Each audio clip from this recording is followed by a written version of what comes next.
Stress fracture is a special type of fracture most commonly found in athletes and heavy worker or soldier or marcher. Actually, it is a teeny crack in the bone. They are caused by repetitive force, often overuse, like such a repetitive jumping and doing some heavy work for long time and work for long distance. Now the diagnosis of stress fracture is very difficult, and management part is also a gray zone. That's why I put this PPT for our resident, that they must identify a stress fracture, and there is some differential diagnosis also. They can miss other disease, or they can confuse it with other disease. So my agenda to make it clear about the orientation of the stress fracture. Now, diagnosis maximally done by X-ray. Then we have to go for MRI. After clinical history of pain, and we can have a clinical examination that tenderness over is over that area. Then if we take a X-ray, we can see a dark line over the cortex, and there will be a hyperemesis around this area. This dark line is the pathognomonic for stress fracture, and it had you have to be confirmed by MRI. Okay. Now, most common type of stress fracture is Marsh fracture. What do you mean by that? Marsh fracture is the fracture over the second, third, maybe over fourth metatarsal bone, most commonly found in the neck region or shaft region. And when patient will present to you on X-ray, you can find haziness over this metatarsal bone, and there is deep tenderness over this area, and then you have to call for a MRI also if you are suspecting a Marsh fracture. And this is the most common type of stress fracture we usually get. Now, in this metatarsal, fifth metatarsal has a special type of fracture. Suppose this tip of the fifth metatarsal is the insertion of the peroneus brevis tendon. This area is called zone 1. Then the metaphyseal base is called zone 2. Then the proximal part of the shaft of this fifth metatarsal is called zone 3. Now, or mid shaft. There is three type of fracture occur in this fifth metatarsal bone. If this is only avulsion, that is called the avulsion fracture due to peroneus brevis tendon. If there will be a fracture which will traverse this zone 2 or metaphyseal area, that is called, ideally this is called Jones fracture. Okay. And if there is any oblique fracture occur in this shaft region, that is actually due to stress fracture. Okay. So make it clear that Jones fracture only in the zone 2 region of the fifth metatarsal base, not the avulsion fracture. Okay. And sometimes it may needs operation like Accutrack screw or any hardware screw you can put, or any small CC screw we can put, or even small wire can help. But maximum cases this type of fracture may be treated by walking iron management. I will discuss it within few minutes. So this is the most common Jones fracture around the foot. Now, in the neck region of the femur, there is a chance of stress fracture. This is the compressile cortex, this is the tensile cortex. Okay. Now, if see this dark line, and patient will give a history of dull aching pain over the groin region, and maybe he or she heavy worker, then you have to take a clinical after clinical examination you have to take a x-ray and you have to see the dark line. After that you have to go for MRI, then you can uh, understand and mm, the main pathology. Okay, now you have what we will see in the MRI. You have to see any extraosseous involvement of any disease or any type of any abnormality seen in the intramedullary region, and but in the MRI you can see clear cut, there is a line over the calca, so it is a stress fracture only. Now there is three type of stress fracture usually occur in the neck region. If it is on the tensile surface, this is called group A. If or group 1, if it is on the compressive surface, this is called group 2. If it is whole length, then it is group 3.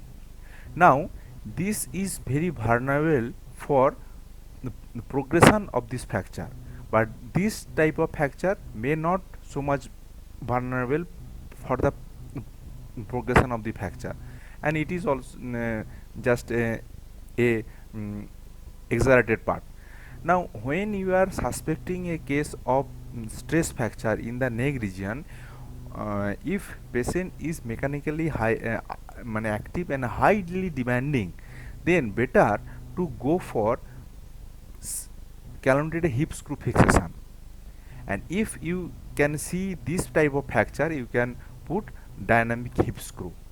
Okay, and this is not a stress fracture, this is a plain non-union of the neck femur. Why I am calling non-union? Because the facet becomes smoother enough and there is a clinically palpable gap over this fracture site. This type of fracture in the young age may be managed by dynamic hip screw along with the calculated hip screw, or any type of implantation is called osteosynthesis, primary osteosynthesis, for biological getting the biological advantage of the femoral head. Okay, so just keep in mind, if there is a chance of neck femur fracture stress fracture, only this type of 1 and 2 you can go for CHS, and if it is complete then you have to go for DHS. Now another most common site is tibia. Shin border is most common site, then lower 1/3, even in fibula also there is a chance of stress fracture. After MRI you can go for bone scan also, there will show a hot spot over that area, and this is most common in the athletes and the soldier. Even in the proximal femur there is a chance of multiple stress fracture, and there it may be if it is not properly diagnosed, it may be turned into atypical type of subcondylar fracture, and it is most commonly found in allogeneic therapy. It is a side effect of allogeneic therapy. Now what are the differential diagnosis with presence of stress fracture, like stress fracture? First differential diagnosis is osteoid osteoma. I have already told in the previous classes, this osteoid osteoma is intracortical lesion, and there will be a nidus along with the hyperostosis, and there will be a typical pain at night. So it is also called and it also help the pain will decrease in aspirin, so it is also called aspirin tumor.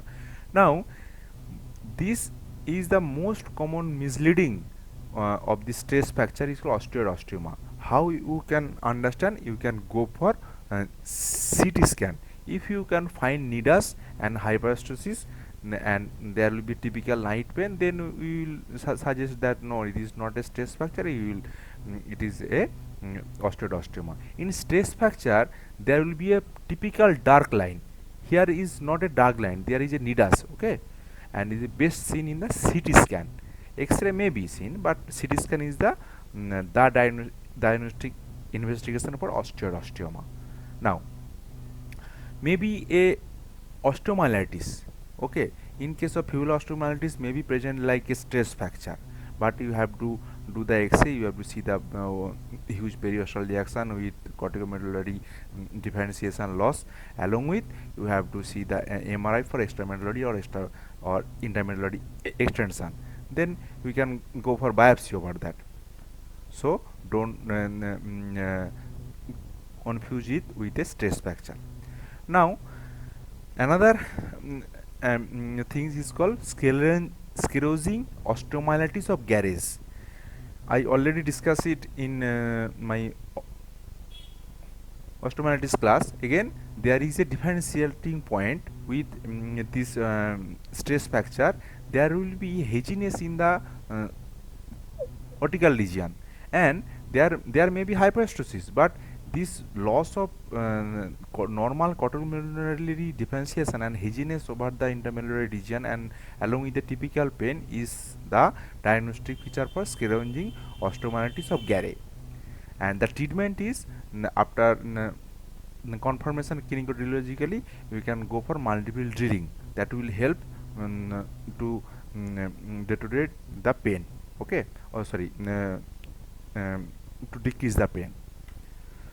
Now there is some bone pathology or weakening of the bone, and in case of fibrous dysplasia there is a abnormal unity of the bone where the matrix will not get ossified properly. As a result, it will keep as a fibrous tissue, and this fibrous tissue weaken the bone, and it is a intracortical scalloping and widening of this bone along with the deformity. Proximal femur is a high stress riser zone. If this is a deformity, it is called Shepherd-Crook deformity. Just seems to be in the stick. So this was Shepherd-Crook deformity. In this case, there is a high rise of stress riser effect of this proximal femur. So there is a chance of stress fracture. In that case, we can put a nail after osteotomy. It's also called Sick-Kaba osteotomy. Multiple osteotomy, wedge osteotomy has been done, and you have to put a nail. Okay, and this type of fracture can be managed with a this prophylactic fixation along with zoledronic acid therapy.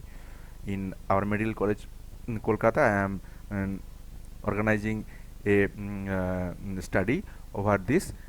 Hopefully within 1 year I can give you the data around on this. Now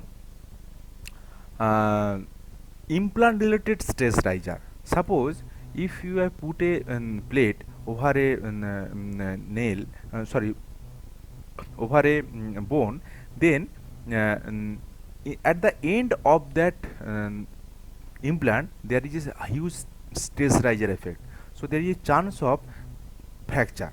Okay, so you have to think about, in case of long bone you must use nail rather than the plate. Okay, but in case of forearm, this is the an arm, this is an exception where you can use the plate easily. There is a lack of stress riser effect. Now stress riser effect may be around the prosthesis, and this prosthesis around the prosthesis fracture is called periprosthetic fracture. See, after total knee replacement, if there is a fracture over this is due to one type of stress riser effect. This is also called periprosthetic fracture. Now how we can manage it? We can manage it by a locking plate, or we can manage it by a Cable plate. What do we mean by Cable plate? Cable plate is a special type of plate which has a inbuilt stainless steel wire, and after putting this plate, we can hold this bone along with this implant and circumflage with this wire. This is called Cable plate, and it helps for reconstruction after any type of periprosthetic fracture of the proximal femur, most commonly used. Now there is various type of stress fracture for postgraduate student, you have to know the all classification along with the type, and but in case of processes, most common stress fracture is this tip of this implant. If this implant is not properly placed, then a chance of stress riser effect over this area is very high. So be careful regarding regarding the post-operative management along with the intraoperative the implant position. And this type of fracture must be managed with a skillful along with the proper implant of choice. There is a long stem processes along with the circumference wire. Okay, now I think you can easily diagnose a in case of stress fracture. Just believe me, they will give you a typical history without trauma, and you will just think that if there is a chance of stress fracture, then you will just order a X-ray, and I think you can easily diagnose a stress fracture by a dark line. Then you will go for MRI and do the rest. Thank you.